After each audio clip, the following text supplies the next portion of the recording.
Alright, now before I start this review, I'm going to say that this review of Luna will touch over some of the weaker points of the Princess Alliance faction as a whole. So, Luna was a recently released SSR unit, and she's one of the two units that you need if you want to run a Princess Alliance team. Now, Luna starts off as a Pegasus Knight, and then has the ability to upgrade into a Bow Knight, a Pegasus Lord, or a Unicorn Knight.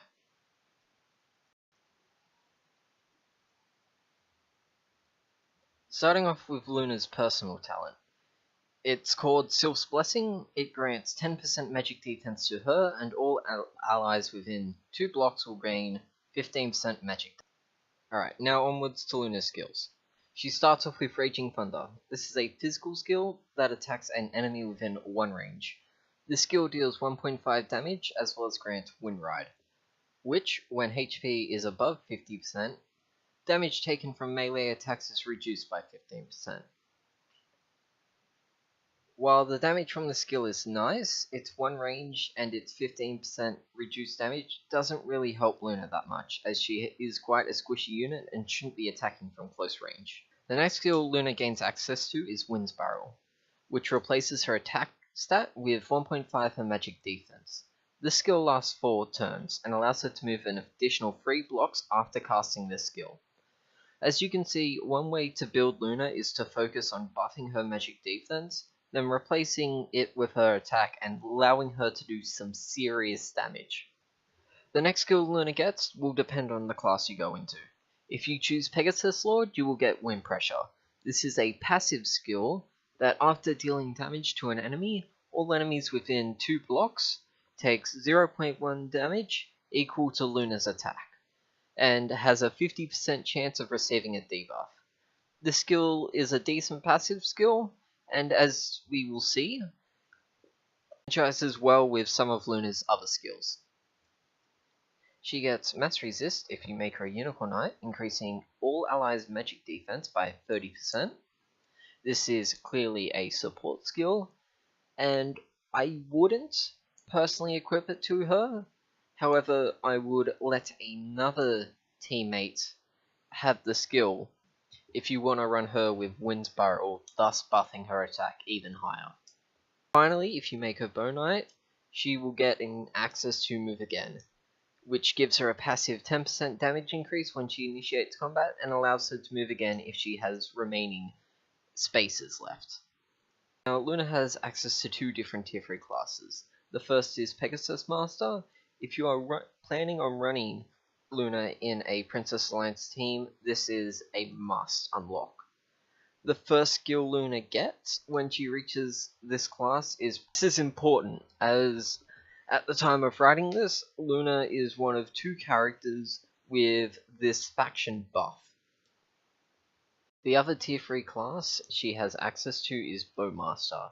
When she first promotes into this class, she gains Snipe, which is a 2-range attack and deals 1.4 times damage, and has a 50% chance of nullifying the target's attack next turn. Finally, her final skill she has access to is Defense Command. This gives a passive buff to all allies within 2 blocks. This skill just increases their defense by 10%. Now, while using Luna, there are 2 different builds you can use. The first is a build that focuses on buffing her magic defense and then replacing her attack stat with her magic defense, or you can make her into a mobile hit and run unit. Now, if you want to use the first suggestion, you can try this build using the skills Wind Spiral, Snipe, and Move Again. Now, a point I have to make clear is that due to her squishy defense, her best class is Bow Knight and Bowmaster, as it allows her to gauge at a distance.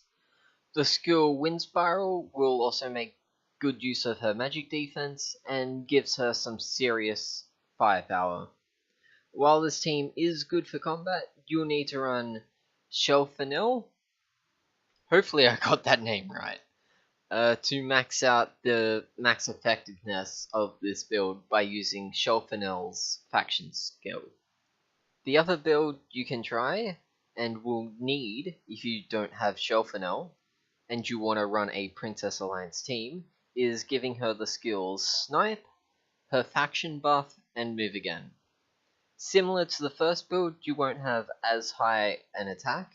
However, this will allow your team to deal out effective fixed damage to allies by spamming AoE attacks. Now, a problem with Luna's faction skill is that currently in game, the fixed damage is blocked by some bosses. This is later fixed in the Chinese version, which received a recent update fixing it. However, we have not received this in NA yet. So a problem with Luna is that for some bosses, you won't get that extra damage that her faction buff gives.